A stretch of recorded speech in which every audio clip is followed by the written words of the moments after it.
Amen? Masaya ba ang bawat isa? Amen! Kasi tayo mga Kristiyano, we all have the reason to be joyful. Amen po ba? Amen! Sabi nga, hindi lang tuwing Pasko o sweldo masaya ang Kristiyano. Hindi, araw-araw. Amen? Dahil araw-araw natin nararanasan ang pag-ibig at natatanggap ang pagpapala ng Panginoon. Amen po! Palakpakan niya po natin ang ating Diyos na buhay. Yung palakpak na para sa Lord. Ayan. So, ngayong umaga po ay magpapatuloy tayo sa pag-aaral ng salita ng Lord. At saang book nga po ba tayo ngayon? Sino nakakatanda? Anong book na po ang ating pinag-aaralan? First Peter. Ayan. So, magkaroon lang po tayo ng konting recap sa ating napag-aralan ng nakaraang linggo.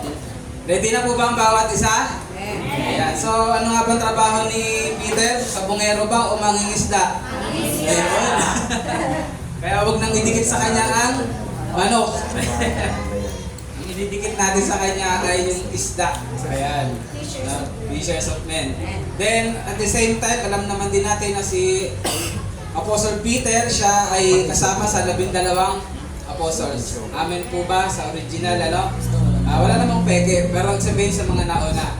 Ayan. At sabi nga, ano, si Apostle Peter din, siya rin na nakaranas ng yung tinatawag na restoration. Amen? Kasi nakita naman natin kung ano yung nagawa niyang pagkakamali. No? Kung titingnan natin, napakabigat.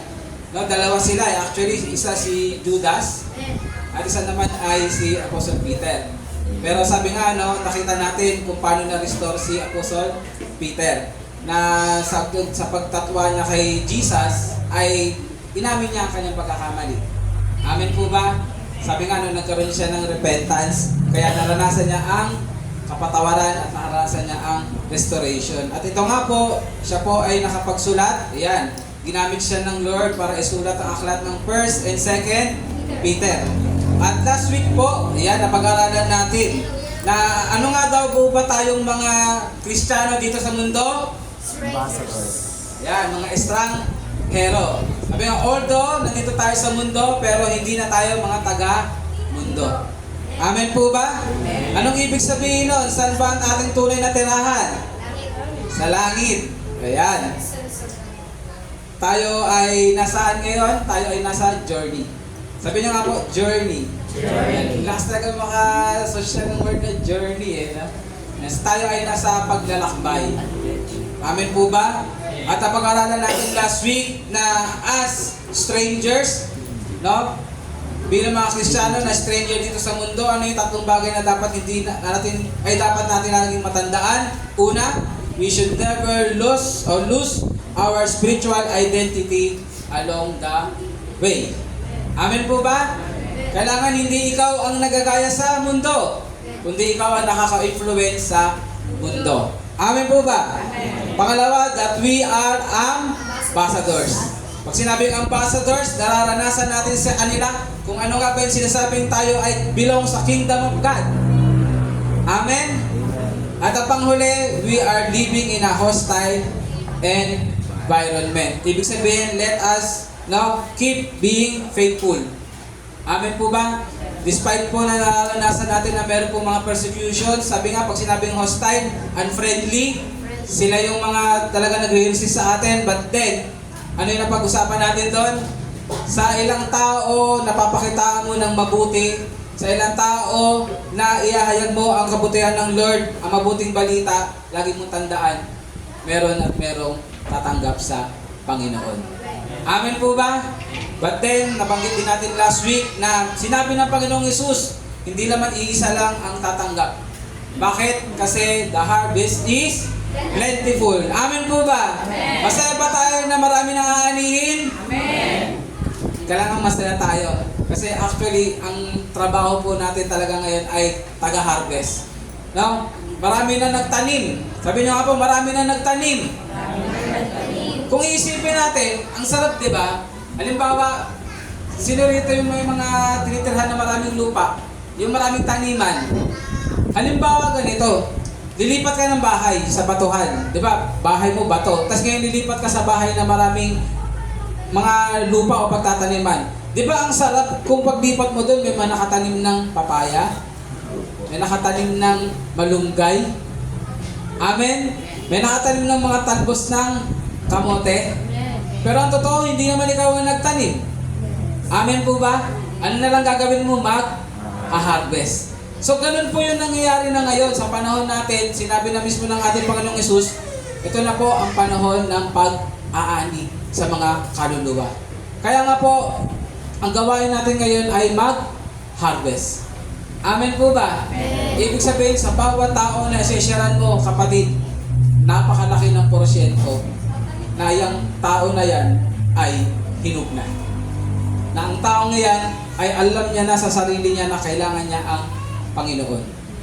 Amen po ba? Amen. Kaya wag tayong mag-alinlangan. Sabi mo sa tabi mo, wag mag-alinlangan. Wag matakot.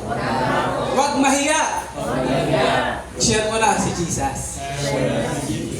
Amen po ba? Pwede ba palakpakan natin ng Lord? Hallelujah. Ayan po ang katotohanan sa panahon natin ngayon. Kaya nga po, although nakikita natin ang mundo ay pasama ng pasama, pero isang magandang balita po, the harvest is plentiful. Pero sabi ng Panginoong Hesus, ano ang kailangan? Mga harvesters. Amen? At alam ko ang bawat sa atin dito ay, sabi nga nakapagkasundo na sa Lord na maging harvester. Amen po ba? Amen. Hindi lang tayo basta Kristiyano kada linggo. Hindi lang tayo Kristiyano sa bahay. Amen? Hindi lang tayo Kristiyano nagpipray. Hindi lang tayo Kristiyano nagbabasa. Hindi lang tayo Kristiyano na tayo lang nagkakasama. Pero tayo din ay uri ng Kristiyano na nag-harvest. Amen? Amen. Ayan. Sige. So sa umagang ito, huwag na tayong magpatumpik-tumpik pa. Parang may ano na. Pero huwag natin sayangin ang panahon. Amen. So umagang ito, focus. Sabihin sa akin mo, let us focus sa pakikinig sa salita ng Lord. Kaya, huwag mo kong guluhin. Huwag mo kong kwentuhin. Ayan. Pwede ba yan? Amen? Ayan. So, tayo po tayong lahat. At tayo po ay magbabasa ng salita ng Lord. Siyempre po, tayo po ay magbabasa sa 1 Peter. Ayan, chapter 1. Babasahin po natin mula verse 3 hanggang 5. So, huwag po kayo mag-alala kasi nilagay ko na dito sa, pinalagay ko kay Kuya Renzi sa ating PowerPoint. Ayan, babasahin po natin ang 1 Peter chapter 1, verse 3 hanggang 5. Sabay-sabay po natin basahin ito. Nandito po sa harap, 1, 2, 3. Praise be to the God and the Father of our Lord Jesus Christ. In His great mercy, He has given us new birth into a living hope through the resurrection of Jesus Christ from the dead, and into an inheritance that can never perish, spoil, or fade. This inheritance is kept in heaven for you, who through faith are shielded by God's power until the coming of salvation that is ready to be revealed in the last time. Tayo po ay manalangin. Ama namin Diyos, salamat po dahil alam po namin kasama ka namin. Nang iyong banal na presensya ang siyang naghahari sa lugaring ito, na siya naghahari sa aming mga puso, sa aming mga buhay. Lord, salamat po dahil sa pag-aawitan kanina, as we worship you, Lord God, as we lift your name on high, hinanda mo na ang aming buhay. Hinanda mo na ang aming puso, tulad ng isang lupa, Lord, isang matabang lupa na pagtataniman ng iyong salita. Lord, sa umagang ito, ang aming pag-uusapan ay tungkol po, Panginoon, sa pag-asa na nagmumula sa iyo. Lord, sa buhay ng bawat sa amin dito, Lord, ang dami namin pinagdaanan. Ang dami mga naranasan. Mga paghihirap, Panginoon, mga problema. Lord, mga iba ay nakaranas pa ng pagdurusa. But then, Lord God, sa piling mo, lagi mo pinapaalala sa amin at ina-assure mo that there is hope, Lord God. Kaya sa iyong salita, sa umagang ito, dalangin po namin, ikaw ang magpaunawa sa amin. Banal na Espiritu Santo, samahan at gabayan mo kami kung ano yung tinatawag, Lord, na living hope. Gamitin niyo po ang iyong abang lingkod, itago mo sa iyong likuran at ikaw ang siyang mahayag. Patuloy na paparangalan ka sa buhay ng bawat isa. So yung papurit parangal, ito ang dalangin sa pangalan na Jesus. Amen at amen. Sige po, makakaupo na po ang bawat isa. Ayan. Sige po, tuloy-tuloy na po tayo. Para po tayo ay mayroong matapos. Amen? Amen. Ayan, so ngayon po ay 10:53. Ayan, so, tandaan niyo po yung oras sa 10:53. Kasi makakalimutan niyo po yan sa tagal. Ayan, biro lang po. So sabi nga po, no, sa ating pagpapatuloy, no, nung nakaraan na pag-aralan natin that we are strangers dito sa mundo. Amen po ba? Pero alam niyo po ba, minsan sa pagiging estranghero, minsan po ang nararanasan ng isang hindi po taga-lugar. Ayan, ay yung sinasabi na nakakaranas ba siya ng pag-usad? Nakakaranas ba siya ng pag-unlad? Amen po ba? Minsan kapag parang dun sa isang lugar na hindi doon siya, kailangan lagi siyang meron yung tinatawag na pag-asa. Sabi niyo nga po, word na pag-asa? Pag-asa. No, sabi nga po, no, yung word na pag-asa na yan, napakahalaga niyan. Naniniwala ba kayo doon? Yung word na pag-asa o yung tinatawag na hope, napakahalaga po niyan, lalo na po doon sa mga tao o lalo na po sa ating mga Kristiyano. Amen po ba? Kasi yung pag-asa na yan, ayan po yung magpapa-apoy. Sabi niyo nga po, magpapa-apoy. Ayan yung magpapa-apoy sa iyong paglilingkod sa Panginoon. Ayan yung magpapa-apoy sa iyo sa pamumuhay bilang isang Kristiyano. Kasi kung walang pag-asa, kung wala kang tinatawag doon, tinitingnan na hope, susuko ka na lang. Bibitaw ka na lang. Amen po ba? Kaya nga, dito ngayon sa ating pinag-aralan, nabanggit ni Apostle Peter, yung isa sa truth, no, na dapat natin pangawakan bilang mga Kristiyano, bilang mga mananampalataya. Alam ko, nabanggit na natin ito ilang beses, but then ito yung sinasabi ni Apostle Peter na sabihin natin sabay-sabay, living hope. 1, 2, 3. Living hope. No? Word na living hope. Sabi nga po, no, kailangan natin maunawaan sa salitang living hope na ito ay makaka-help sa atin o makakatulong sa ating mga Kristiyano na magkaroon tayo ng kagalakan. Sabi niyo po, kagalakan. Kagalakan. Ang hirap po kasi na nasa journey ka na malungkot ka. Siyempre sa journey ba hindi ka napapagod? Sino rito yung naranasan maglakad, palengke, hanggang sa bahay mo? Napagod ka, hindi? Napagod, di ba? Pero although napapagod ka, napakahalaga na meron kang joy. Amen po ba? Sino rito yung nagdadrive? May nagdadrive dito. At hindi naman nagdadrive ng isang oras lang. Pabalik-balik. Nakakapagod ba? Sobrang pagod. Pero nawawala ang pagod kapag merong joy. Amen po ba? Pero din dito nagjo-duty. Mga tatay sinasabi. May nagjo-duty dito. Magdamag. Minsan nga 24 hours pa. Nakakapagod hindi. Nakakapagod. Pero kapag may joy, sulit ang pagod. Amen po ba? At sa bawat isa sa atin, kapag ikaw ay nasa journey, tas wala ka pang joy, grabe. Parang gusto mo siguro huminto na lang. Parang gusto mo bumalik na lang. Amen po ba? Tama?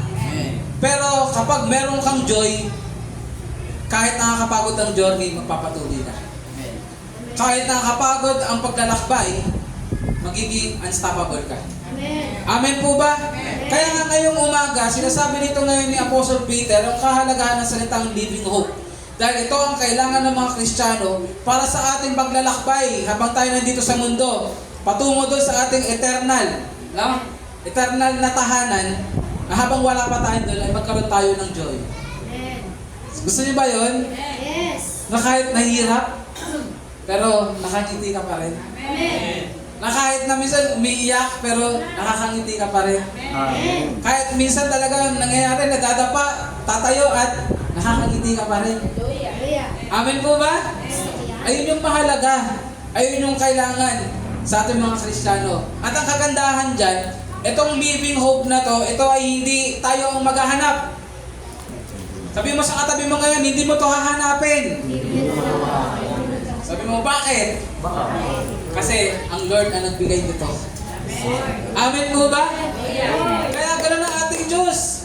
Napakabuti. Binibigyan tayo ng pag-asa. Una, binigyan tayo ng purpose. Amen po ba? Nagkaroon tayo ngayon ng journey. At along the way, binibigyan niya tayo ng hope. At hindi lang basta hope, but living hope. Hindi ito yung parang pag-asahan lang. Kundi ito ay tunay na pag-asa. na magbibigay sa atin ng tunay na kagalakan. Kaya nga ngayong umaga sa lesson na to, we will examine kung ano nga ba ang sinasabi ni Apostle Peter about Christian hope that makes us joyful. Amen. Ready na po ba? Amen. Ayan, introduction pa lang po yun. Ayan. Pero I pray, nai-ignite na tayo. Nai-ignite na tayo, nakakapuyan na tayo ng banal na Espiritu Santo sa katotohanan mula sa kanyang salita. Amen po ba? Ayun kasi yung mahalaga eh. Hindi mahalaga na marinig nyo lang si Pastor, kundi mahalaga makuha nyo ang mensahe ng Panginoon. Amen po ba? So ngayong umaga, pag-usapan natin living hope. At punta po tayo ngayon sa ating unang punto. Yan. Sige po. So, reasons why we have a living hope. Ano nga ba ang mga dahilan kung bakit nasabi na tayo ay merong buhay na pag-asa. Hindi patay, kundi buhay na pag-asa. So, unang bagay po ay 1, 2, 3. Sabay natin basahin. 1, 2, 3. Because our God is merciful. Sabi nga po, kung ang ating Diyos ay hindi naging merciful sa atin, yan. Ang katotohanan po ay talagang wala tayong aasahan na pag-asa. Amen. Do you agree? Kung ang ating Diyos ay hindi merciful, wala na tayong pag-asa.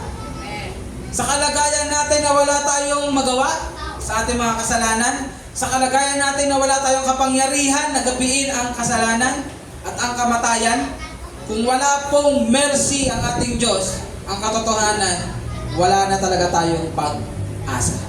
Amen. Sabi nga po, we certainly did not earn or deserve God's mercy. Ang katotohanan po, hindi naman talaga natin kayang i-earn ang mercy ng Lord. O we are not even deserving of God's mercy. Amen? Paano mo nasabi yun? Ikaw nga minsan nanonood ka ng TV. Sino dito nanonood ng balita? Di ba kapag makita natin, nanonood ka ng balita, tatay. Halimbawa lang, tatay. Hindi yung mga tatay dito Tatay, pinatay yung anak. Ano sasabihin mo? Ang katotohanan, ano sasabihin mo? Kailangan mamatay din niya. Kailangan niya pagdusahan niya di ba? Parang sa buhay natin, sabihin natin na hindi niya deserve ng mercy. Totoo po o hindi? Totoo, di ba? Bakit? Kasi tinitingnan natin, napakasaba ng ginawa ng tao na yun. But then, ano nga ba ang kaibahan natin sa tao yun? Ano ba ang kaibahan natin? Ang katotohanan, wala. Kung tutusin, kahit tayo, hindi natin deserve ng mercy. But then, praise God because our God is merciful. Amen? Salamat na lang ang ating Diyos ay merciful. Sabi nga po, the only reason any of us have any hope of salvation, o dahil meron tayo ngayong kaligtasan at meron tayong, sabi nga na, patutunguhan na tahanan sa langit, dahil ito ay sa mercy ng ating Diyos. Wala pong ibang dahilan. Amen po ba? Sabi nga na nakalagay dyan, Kuya Renzi, basahin natin sabay-sabay. 1, 2, 3. Mercy means you don't get what you deserve, but you get something much better instead, which you did not deserve, and that is what God does for us. Amen po ba? Ano nga daw po yung mercy? Ito daw ay yung hindi mo natanggap kung ano yung nararapat sa'yo. At alam naman natin kung ano nga ba nararapat sa atin bilang mga makasalanang tao. Amen? But then, ano ang naranasan natin? Kapatawaran mula sa Lord. Sabi nga but you get something much better instead. Ibig sabihin, mas mabuting bagay. Sa atin nangyari, hindi ka parusahan. Anong binigay sa atin? Kaligtasan. Binigay sa atin, kapatawaran. Anong binigay sa atin? Dating kaaway, ngayon tayo ay tinuturing na anak ng Diyos. Amen po ba? So, much better ba yun? Sabi nga which you did not deserve. Ang katotohanan, hindi natin deserving. But then, because our God is merciful, ayun ang binigay niya sa atin. Ang maganda niya, walang nag-utos sa Diyos. May makakapag-utos ba sa Diyos? Tanungin ko kayo. Wala. ito ay sariling pasya ng Diyos. Dahil ang ating Diyos ay merciful. Pwede ba palakpakan at pasalamatan natin ang ating Diyos?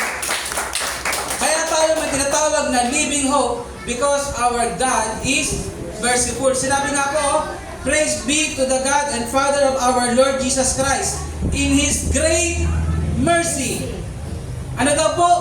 Great mercy. Hindi lang basta mercy. Great. Wow. Kung susukatin mo yung great na yun, grabe. Napakalaki nun, napakalawak nun. Hindi natin kayang isipin. Hindi nga rin natin kayang unawain kung bakit. Amen po ba? Ganon kabuti ang ating Diyos. Kaya tayo merong buhay na pag-asa because our God is, ano daw po? Merciful. Palakpakan natin mo lang doon. Salamat po. Salamat, Panginoon. Sabi nga po, and God shows us that mercy because He is merciful. Sinabi niya nga sa Exodus 33, I will have mercy on whom I have mercy. No? Sinabi doon, ang Diyos, magpapakita siya ng mercy doon sa gusto niya pakitaan ng mercy.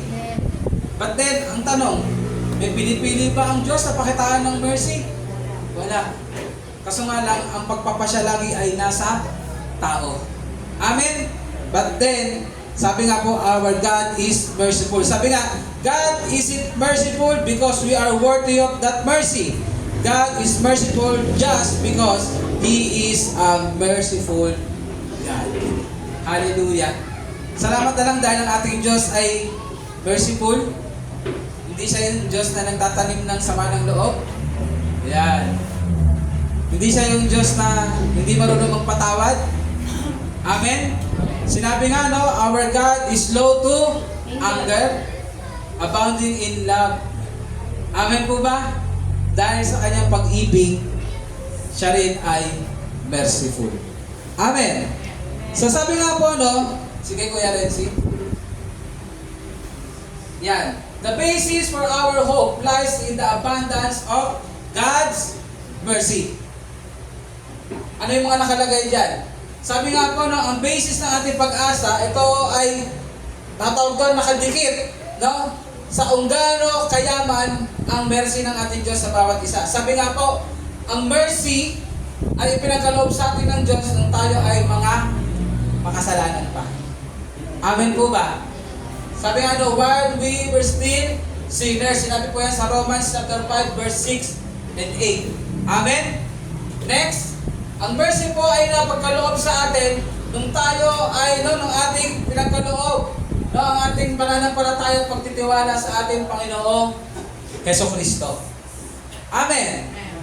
At ang panghuli, hanggang ngayon, presently, nararanasan pa rin ang mercy ng Lord sa ating mga, no, sa atin, na kapag tayo pinakagawa ng kasalanan, ay tayo ay nagpapakumbaba at humihingi ng kapatawaran.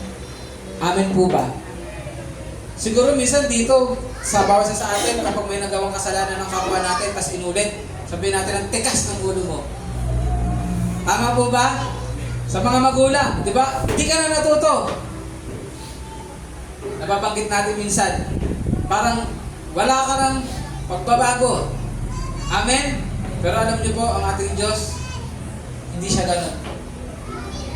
Dahil merciful siya, once tayo ay lumapit sa Kanya at nag-repent tayo at humingi tayo ng tawad, wala po siyang ibang pinagkakalob sa atin kundi kapatawaran. Ganon ka-merciful ang ating Diyos. Ayan po yun nasa 1 John 1:9. Ano bang nakalagay dyan?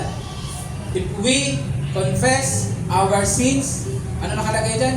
He is faithful and just to forgive us. Kapatid, namnamin mong maigi yung word na to. Ano sinasabi niya sa 1 John 1, no? Verse 9, if we confess our sins, He is faithful and just to forgive us. Siya ay tapat at makatwiran na tayo ay patawarin and cleanse us from all our unrighteousness.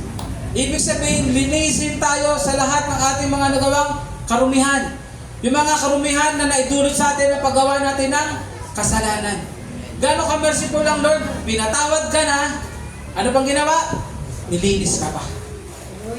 Ano ulit? Pinatawad na tayo at nilinis pa tayo. Pwede ba palakpakan natin ang verse sa bagay na yun? Kapatid, hindi ka lang basta pinatawad. Hindi lang tayo basta pinatawad, nilinis pa tayo. Ayun yung maganda dun. Ayun yung great things na nangyari sa atin. Amen po ba?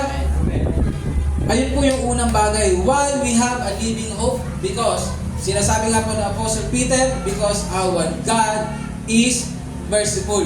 At sinabi nga rin dito, hindi lang basta mercy, kundi great, ano daw po? Great mercy. Amen po ba? Kaya meron tayong buhay ng pag-asa. Mga kapatid, wag na wag po natin kakalimutan ang truth na yan, that our God is merciful. Ang bawat isa sa atin, we are not perfect. Meron na ba nitong perfect? Ang katotohanan wala. Lahat tayo, meron pa rin tayong mga, tawag ano, yung pagkakamaling nagagawa. May mga pagkukulang tayo. But then, isa lagi tinuturo sa atin ng Lord. Mamuhay tayo sa Kanyang grace. Then, manampalataya tayo na ang ating Diyos ay merciful. Amen po ba?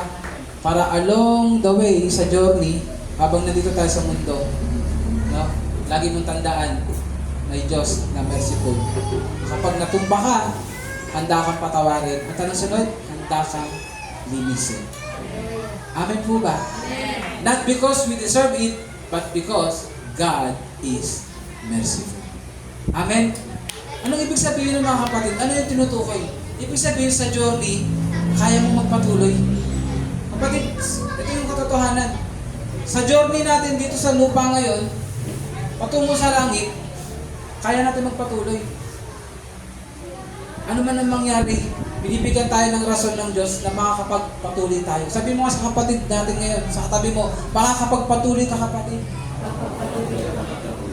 Ayun po yung katotohanan, makakapagpatuloy tayo. Dahil sa Diyos natin na merciful. Amen. Amen. Sabi nga nung iba, kung hindi merciful, sabi na diyan ka na lang kung saan ka natumba. Tama po ba? Ay, naglalakad ka nagkamali ka, diyan ka na lang. Diyan ka na mamatay, diyan ka na maagnas, diyan ka na, kainin ka na lang ng lupa diyan. Hanggang mapunta sa impyerno. Kaso hindi ganun ang ating Diyos, di ba? Napakabuti ng Lord. Along the way, ano man ang mangyari, makakaasa tayo na meron tayong Diyos na merciful. Amen po ba? Do we get the message? Amen. I pray na maunawaan natin ang mensahe ng Diyos sa umagang ito. Pangalawang bagay po na sinasabi niya Apostle Peter, why we have living hope. Ito po yung katotohanan. Because, ano daw po? We have a risen Savior. Sino ang mananampalataya ng ating Panginoong Isus dito? Amen. Sabi ko na malakas na amen. Amen. Yung rinig ng kapitbahay. 1, 2, 3. Amen. Yun. Kasi ang Diyos na pinaglilingkuran mo ay buhay. Amen po ba? Hindi ka nag-aantay sa Diyos na patay. Hindi ka nanalangin sa Diyos na patay. Hindi ka nanalangin sa Diyos na hindi ka naririnig. Kundi nananalangin ka, nananampalataya ka, nagtitiwala ka sa Diyos na buhay. Amen po ba? Palakpakan natin ng Lord. Sabi nga po, just say amen. Pabilisan na lang. Kung talagang sigurado ka rito, our Lord Jesus is alive. Amen. Then, our Lord Jesus is alive. Amen. At hindi na siya basta buhay. Siya ay buhay magpakailanman. Amen. Ayun ang maganda doon. Amen. Ayun yung tinatawag na tunay na pag-asa. Amen. Kasi nag-aantay ka sa buhay. Amen. Mahirap po mag-antay sa patay. Amen. Amen po ba? Amen. Mahirap po mag-antay doon sa alam mong hindi na kayang bumalik. Amen. Mahirap po mag-antay doon sa alam mong walang kakayahang bumalik. Amen. Pero salamat dahil ang ating Panginoong Hesus ay buhay. Ibig sabihin, siya ay makakabalik. Amen. At hindi lang siya basta makakabalik, may kapangyarihan siyang bumalik. At hindi lang siya basta may kapangyarihan bumalik, siya ay tapat sa kanyang salita, kaya siya ay babalik. Amen po nga, palakpakan natin ng Lord. Alam niyo ba katotohanan, sinabi rin naman sa salita ng Lord, na sa aklat ng 1 Corinthians chapter 15 kung hindi nagkaroon ng resurrection. Yan. Alam ko, nadaanan natin ito minsan, pero balikan natin. Kasi kung hindi na nabuhay muli ang ating Panginoong Hesus, ano kaya ang mangyayari sa ating pag-asa na sinasabi? Amen po ba? Are we ready? Sige. Unang bagay, sabi nga, the resurrection of our Lord Jesus is crucial to our living hope. Ito daw ay mahalaga. Bakit kaya? Unang bagay, if Christ is not risen, ano daw po, then the apostles were liars. Ang mga apostol daw ay mga sinungaling. At ang ating pananampalataya ay nawawalan ng saysay. Walang halaga. Amen? So, dahil nabuhay muli ang ating Panginoong Hesus, totoo ang mensahe na nagmumula sa Biblia. Amen po ba? At ang ating pananampalataya ay hindi sayang. Sabi mo sa katabi mo, hindi sayang ang iyong pananampalataya. Dahil buhay si Kristo. Amen. Pangalawa, kung ang ating Panginoong Hesus ay hindi na-resurrect, ano daw yun? We are still held guilty. Tayo po ay guilty pa rin sa ating mga kasalanan at hindi magaganap sa atin ang kapatawaran. Amen po ba? Anong ibig sabihin nun? Tayo ay papunta pa rin sa kapahamakan. Amen po ba? Naunawaan natin yan? Kaya mahalaga ng ating Panginoon Hesus ay nabuhay muli. Number 3, kung ating Panginoon Hesus ay hindi nabuhay muli, yung mga namatay ng mga Kristiyano noon, ang katotohanan sila ay lost dead. Amen. Pero hindi po yun ang nangyari. Mababasa natin sa Hebrews chapter 11 kung ano po ang nangyari sa mga naunang mananampalataya. Sinasabi doon na sila ay mga matagumpay. Amen po ba? Amen. Sila ngayon ay nasa piling ng Panginoon. Kaya nga, sa atin ngayon ang mga mananampalataya, bakit nga ba hindi tayo natatakot sa kamatayan? Bakit? Kasi alam natin meron tayo patutunguhan. Amen po ba? Amen. Meron nag-aantay sa atin at hindi tayo mawawala. Sigurado tayo sa kamay ng ating Diyos. Amen po ba? Amen. Next. Kung ang ating Panginoong Hesus ay hindi nabuhay mag-uli, sabi nga no, then we do not have a living hope. Ano daw po? Instead, ano mangyayari sa atin? Pagtatawanan lang tayo ng ibang tao. Amen po ba? Makuha natin yung 4 na yan. Sabi no, una, kung hindi nabuhay mag-uli ang ating Panginoon, then ang mensahe na ating natanggap ngayon ay pawang mga kasinungalingan. At ang ating pananampalataya ay walang saysay. At kung hindi nabuhay muli ang Panginoon, tayo pa rin ay guilty sa ating kasalanan. Ibig sabihin, nararapat pa rin tayong parusahan. At kung hindi nabuhay muli ang ating Panginoon, ang mga namatay na naunang mananampalataya, ang katotohanan sila ay nasa kapahamakan.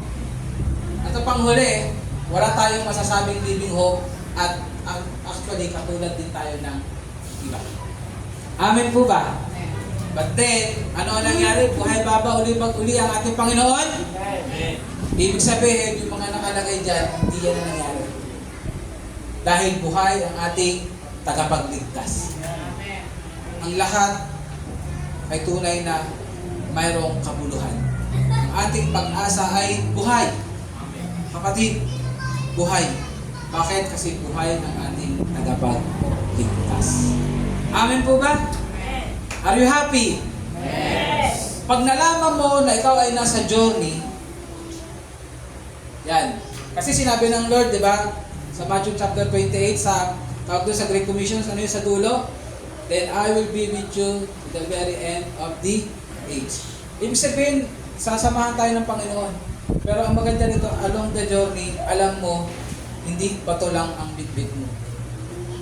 Kapatid, makinig ka. Hindi kahoy lang ang bitbit mo. Hindi haka-haka lang ang bitbit mo. Amen po ba? At hindi patay na tao ang inaantay mo. Kundi ang kasama mo ay buhay na tagapagligtas. Makapangyarihang tagapagligtas na nangako na sasamahan ka hanggang sa huli dito sa mundo. Amen po ba? Napakasarap po na ikaw ay naglalakad sa journey na meron kang kasama. Amen. Amen po ba? at ang kasama mo ay ang risen Savior. Ito po ang magdadala sa atin ng tinatawag natin na joy along the way. Amen po ba? Ba't ba mahalaga yan, kapatid? Ganito kasi, along the way, sa journey natin, marami tayong mga nakakasamang mananampalataya. Amen po ba? Amen. Tingnan mo yung katabi mo ngayon. Yan. Tingin kayo sa harap. Yan, tingin kayo sa likod. Alam niyo po, ang katotohanan, we are happy that we are together. Amen. Masaya ba kayo na tayo magkakasama? Amen. But then along the way, hindi mo kasama lagi yan. Along the way, hindi ka makakaasa na kasama mo yan hanggang dulo. Amen po ba? Kaya nga kapag i-base mo ang joy mo sa kapwa mo, pag wala na siya, kawawa ka. Maraming dahilan na ang kapatid natin ay pwedeng hindi natin makasama. Siyempre, ang pinaka-number 1 ng dahilan dyan ay kamatayan. Amen? Pero may mga iba namang dahilan na maaaring ilipat ng Lord sa ibang lugar. Amen po ba? Maaari na namang maraming mga instances.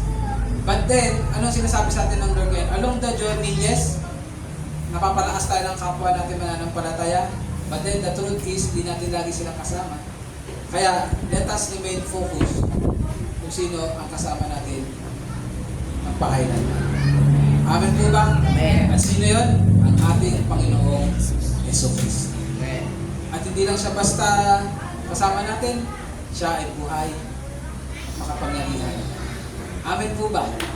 At di ba palakpakan natin ng Diyos? At then, siyempre, reminder lang, habang magkakasama tayo, let us cherish the moments that we are in fellowship. Amen po ba? Amen. Sabi nga, magpalakasan tayo, magmahalan tayo, magsuportahan tayo, magpatawaran tayo. Amen po ba? Amen. Pwede ba yun? Sige nga, sabi mo sa katabi mo ngayon, I love you with the love of the Lord. I love you with the love of the Lord. Yan. Sige, Renzi, sinabihan niya yung laptop, hindi ako eh. Sabi niya, I love you with the love of the Lord. Yan. Para kasi sa Panginoon. Yan. Ayun po yung katotohanan. Pero makasakasa tayo na ang ating Panginoon ay kahit ano ay hindi tayo iiwan. Amen po ba? So, salamat na lang dahil buhay ang ating Diyos. Buhay ang ating Panginoon Jesucristo. Kaya meron tayong tinatawag na living hope. Sabi nga po dito, no? He has given us a new birth into a living hope through the resurrection of Jesus Christ from the dead. Ano daw po? Through the resurrection of Jesus Christ from the dead. Ayun. Praise God. Kaya tayo merong living hope dahil buhay ang ating Panginoong Jesucristo. Hallelujah. Next. Point number 3 na po tayo. Pakpakan natin ng Lord. Ayan. Number 3 lang. Pero ang daming puntos po nito. Ayan. So, because ano daw po? Of the nature of our inheritance. Sinabi dito, and sa verse 4 and 5, and into an inheritance that can never perish, spoil or fade, kept in heaven for you, who through faith are shielded by God's power until the coming of the salvation that is ready to be revealed in the last time. Alam ko po na naaalala ninyo na napag-usapan na natin na tayo ay kasamang tagapagmana ng ating Panginoong Jesucristo. Amen. Naalala nyo ba? Amen. Ayun po yung katotohanan na kung ano ang pinangako ng Diyos kay Jesucristo, na tayo po ay sa tinatawag doon co-heir. Yan. Tayo po ay kasamang tagapagmana. So, inheritance. Because the nature of our inheritance. Sabi nga po, no, kung ating daw po inheritance ay mabuti at mayaman, yan, sigurado po ang ating pag-asa ay matibay. Yes or no? Yes. Pero kung purang inheritance, sigurado ang ating pag-asa ay weak o dahan-dahang mamamatay. Amen po ba? Amen. Paano kung sinabi sa'yo, doon sa langit? Alam mo yung pwesto mo doon, halimbawa lang ha, yung pwesto mo doon, pasensya ka na, sabihin sa halimbawa sa'yo, pasensya ka na kasi May mga magnanakaw dun eh. Ano kaya sabihin mo? Wala, mananakaw pala, parang Gcash lang. Alam niyo nangyari sa Gcash? Diba? Yung pinaka nanakaw. Di ba? Parang mawawalan ka na ng pag-asa sa Gcash. Ayoko nang gumamit ng Gcash. E paano na yun? Sabihin mo, halimbawa, ganun, halimbawa lang. Hindi ko sinasabing ganun, okay? Ito ay example lamang. Sinasabi sa'yo na mahina. Parang mahina. Di ba nabanggit doon kanina, shielded, guarded. Amen po ba? Na ang ating inheritance ay shielded and guarded. Doon sa kalangitan. Ibig sabihin, napakatibay. Ano nga ba ang nature ng inheritance natin doon? Sabi ko nga, paano na lang kung marinig mo na sa langit, ang inheritance mo ay kayang manakaw ni Satanas? Na ang inheritance mo doon ay nabubulok, nasisira. Eh paano na lang yung pag-asa mo? Paano na lang yung pag-asa natin? Di ba sasabihin natin, ala, ganun, parang sa lupa lang. Amen po ba? Pero sinasabi nga dito ni Apostle Peter, hindi po ganun ang nature ng ating inheritance sa langit. Amen. Amen. Sino rito yung naranasan mo, nilak mo na lahat sa bahay mo, pero nangyari, may nakapasok pa rin. Pinakatago-tago mo na yung pera mo, nabawasan pa rin. Amen? Mahirap po kung gano'n ang kalagayan ng ating inheritance. Pero pag-usapan po natin ngayon na mabilisan lamang kung ano nga ba yung sinabi dito ni Apostle Peter na nature ng ating inheritance sa langit.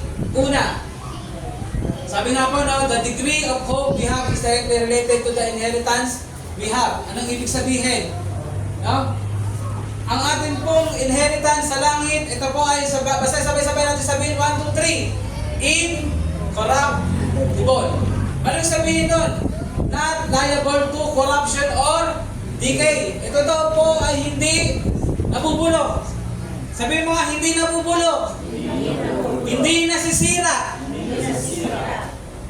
Hallelujah. Hindi ka ba masaya? Ayun yung kalagayan ng inheritance natin. Hindi ito nabubulok at hindi ito nasisira. Unlike dito sa mundo, at unlike dito sa mga bagay sa mundo na pinamumunahan, na dito tayo ngayon nabubuhay, anumang meron dito, one day, lahat yan masisira. Amen po ba? Yes, we can enjoy the things here dito sa mundo, pero wag mo yang ibigay ang buhay mo dyan. Dahil sa ayaw mo sa gusto, one day, masisira lahat ninyo. Amen po ba? Amen. Nakakalungkot nga po yung nagbalitaan ko rin napanood ko sa balita, siya ay nag-ipon. Yan, nag-ipon siya ng, hindi ko alam kung tagbe 20 pesos yun o tigwa 1,000 basta ganun. Tinago niya. Alam niyo po anong nangyari nung gagamitin niya na? Nagulat siya, inanay. Inanay yung daan-daang libo na tinago niya. Doon niya na naisip, sana daw binangko niya. Kaso nga lang, di ba, minsan doon yung parang tawag doon, secured tayo, yung tinago natin nandoon na. Kaso hindi natin alam, may nangyayari na nasisira na yung bagay na yun. Amen po ba? Pero sa anumang meron tayo na hinanda ng Diyos sa kalangitan, ito ay kailanman ay hindi nabubulok at hindi masisira.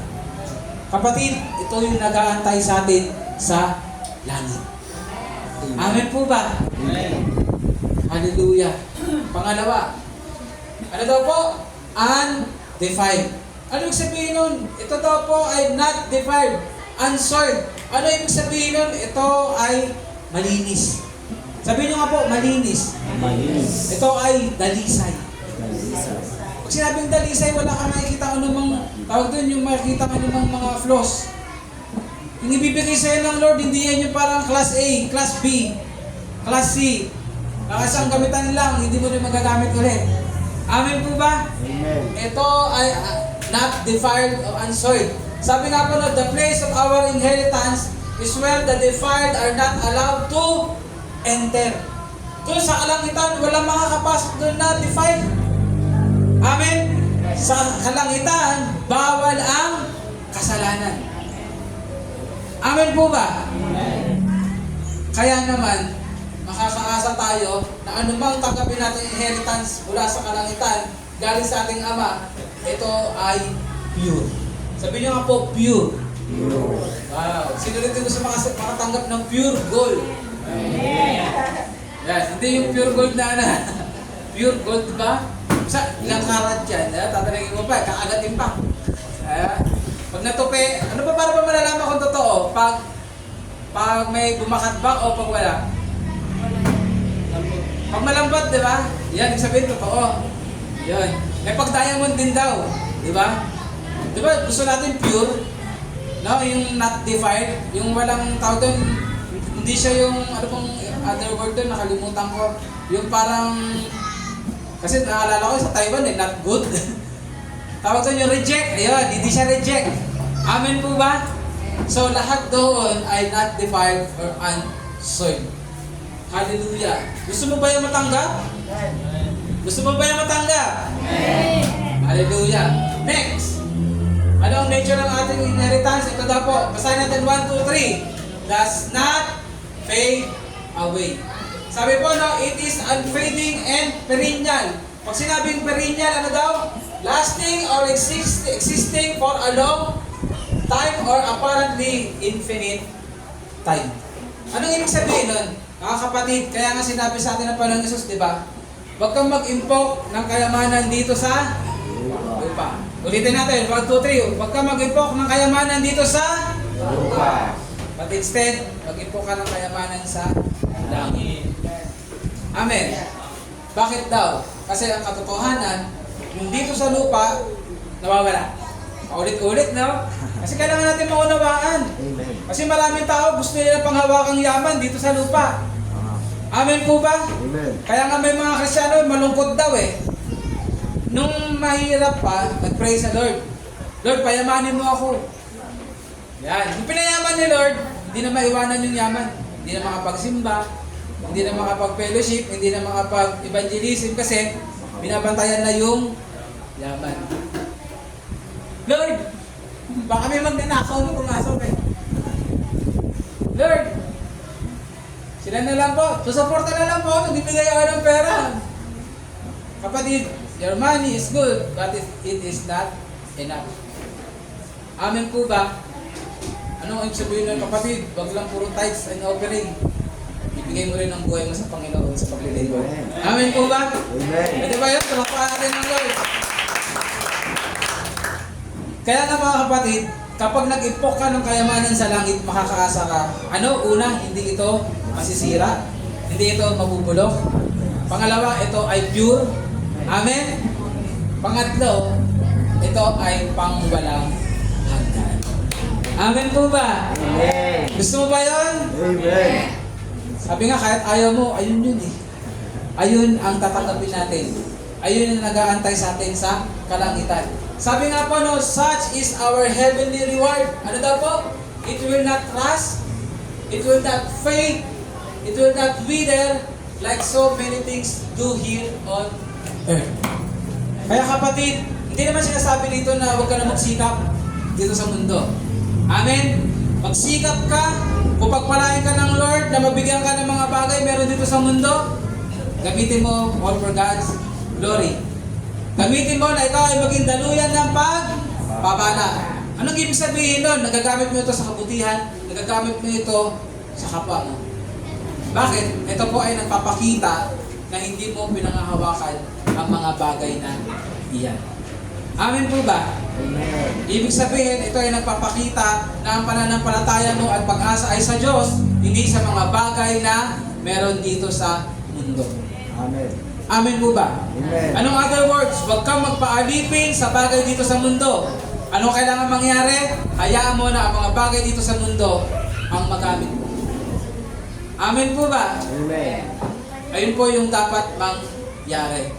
Dahil kapag ginagamit mo yan for God's glory, pag ginagamit mo yan, no, para sa Panginoon, ang nangyayari po, ikaw ay nag-iimpok ng kayamanan sa kalangitan. Amen po ba? Amen. Sige nga, sabihin mo sa katabi mo ngayon, o magsimula na tayo mag-impok sa langit. Sige, sabihin mo, magsimula na tayo mag-impok ng kayamanan sa langit. Amen. Amen. Oh, pero wala magpapayabangan ha. Marami na akong impok sa langit. Si Lord na bahala doon. Si Lord na bahala doon. Amen po ba? Pwede ba palakpakan natin ang Lord? Hallelujah. Kaya tayo merong living hope kasi meron tayong inaantay. Meron tayong makukuha. Amen po ba? Amen. And lastly, ito na. Ito ay naka-reserve na sa langit. Amen po ba? Pag sinabi naka-reserve, ayan. Kailangan natin maunawa pag nasabing naka-reserve. Kapatid, tingin kayo sa akin. Ang inheritance na para kay Ruth ay hindi ibibigay kay Maris. Amen. Amen po ba? Amen. Anong ibig sabihin pag naka-reserve? Ibig sabihin, ang sayo ay sayo. Walang kayang magnakaw, walang kayang kumuha, walang pwedeng sumingit. Amen. Kung ang sayo ay para sa iyo. Amen po ba? Palakpakan natin ng Lord. Ibig sabihin, our inheritance is safely guarded in heaven. No one, not even Satan himself, can steal it from you. Amen po ba? Walang makakapagnakaw nun. Bakit? Kasi ang Diyos ang nakikip at nag-reserve para sa iyo. Amen po ba? Amen. Grabe ang Lord, no? Kaya nga sa journey, meron kang joy. Kaya nga, parang gusto kong banggitin, iba yun eh. Hindi na journey. Yan. Sabi nyo nga, joy me. Parang baduy, parang sige, joy me. Kasi may joy ka sa journey. Bakit? GG. Kasi ano yung unang sinabi natin kanina? No? Dahil sa journey mo, as tayo dito sa mundo, you have a merciful God. Dahil sa journey mo, hindi ka perfect, but then you have a perfect God. But then at the same time, yung perfect God natin is merciful. Na kahit dumating ka doon sa punto na nagkakaroon ka ng struggle along the journey, makakaasa ka, papatawarin ka, dilinisin ka, i-restore ka. Amen po ba?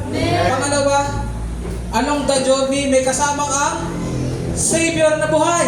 Na makapangyarihan na hindi ka iiwan kailanman. Amen. Ibig sabihin, kailanman na hindi ka mag-iisa. Kaya nga nasa yung kantang, kasama natin ang Diyos. Ituloy niyo na po. Amen po ba? At ang pangatlo, along the journey, alam mo sa dulo, may nag-aantay sa iyong inheritance. Amen po ba? Ibig sabihin, hindi nasasayang ang paglilingkod mo sa Diyos. Kaya nga sinabi niya sa salita niya, your labor in the Lord is not in vain. Pero alam niyo po ba, uulitin ko to, nabanggit ko na ito na nakaraan, kasi ito yung katotohanan. The best reward na nag-aantay sa atin is not the things, but the person. Sino uli yun?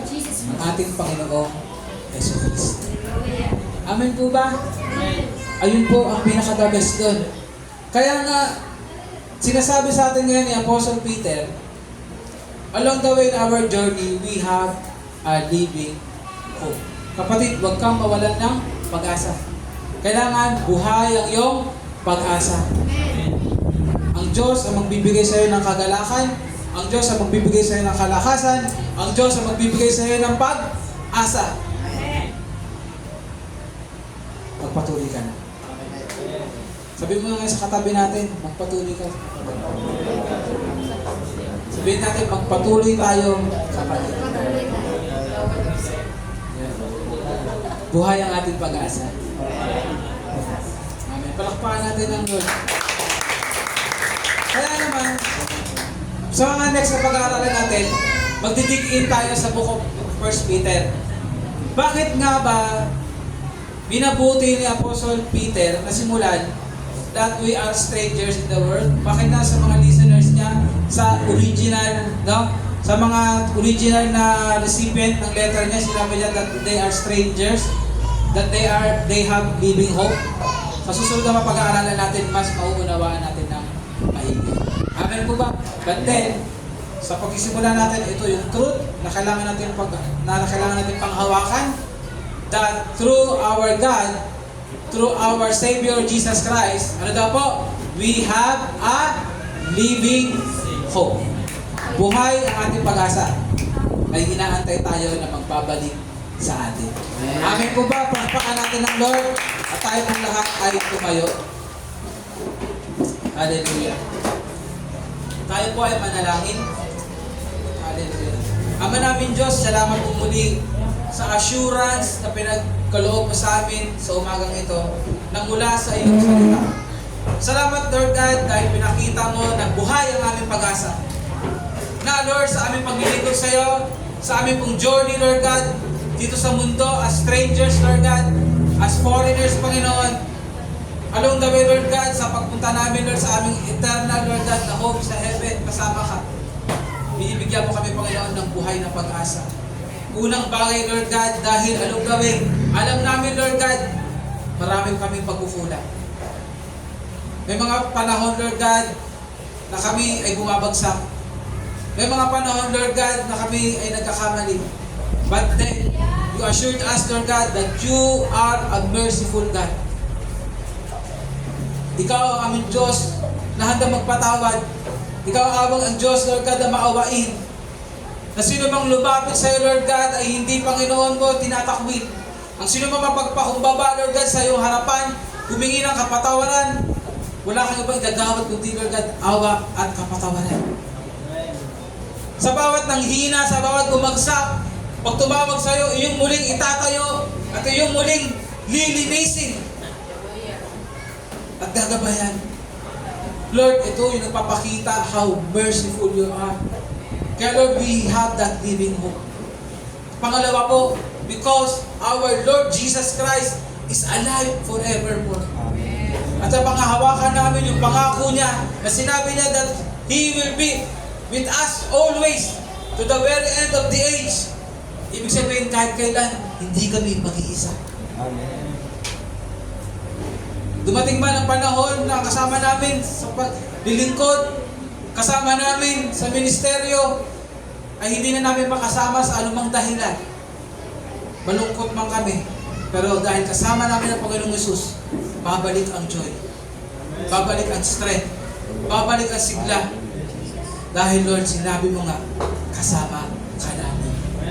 At hindi kami naglilingkod, hindi namin kasama ang patay na Diyos, kundi buhay na Diyos. Ibig sabihin, dahil buhay ka, totoo ang sinasabi that nothing is impossible with you. Magagawa namin ang lahat ng bagay dahil kasama ka namin sa iyong kapangyarihan, sa tulong mo at sa gabay. Lord, ito yung journey namin, Lord. Hindi kami nag-iisa. At ang pangatlong bagay, Lord, why we have that living hope? Because we have tinatawag na inheritance sa heaven. Ang inheritance sa heaven na hindi nabubulok, hindi nasisira, hindi kaya nakawin ng sino man. Ito ay naka-reserve, Lord, at shielded, guarded, Panginoon, na nakatalaga sa bawat isa sa amin. Lord, you are the God who rewards. You are the God who rewards. Panginoon, salamat po. Dahil alam namin sa paglilingkod namin, ito ay may kaakibat, Panginoon, na reward na mula sa iyo. Lord, at katotohanan, we don't deserve it. But then, Lord God, because of your mercy, because of your goodness, because, Lord God, of your grace, pinagkaloob mo ito sa amin. At ito ang nag-aantay sa amin. Salamat po. Napakabuti. Lord, sa bawat sa amin dito, we are still in our journey, Panginoon. But then, salamat po sa iyong salita ngayon umaga. Kami ay napalakas. Kami, Panginoon, muli ay na-inspire, na-encourage, na magpatuloy, Lord God, sa paglilingkod sa iyo. Na magpatuloy, Lord God, sa nais mong ipagawa sa amin. Because we have the living hope. Maraming salamat. Pagpalain niyo po, aking mga kapatid. Palakasin niyo po, pagtingin pa ang aming pananampalataya, palalimin ang aming relationship sa iyo. At higit sa lahat, Panginoon, teach us to always humble before you. Every time, Lord God, every time, Lord God, na kami ay makagawa ng hindi tama, Lord, lagi kami lumapit agad sa iyong paanan. Maraming salamat. Sa iyong lahat ng papurit parangal, kadakilat ko hatian, ito aming dalangin, ang lahat ng anak ng Diyos ay magsabi na Amen and Amen. Palakpakan natin ang ating Diyos. Palakpak sa para sa Panginoon. Hallelujah. Praise God. God bless po sa bawat isa.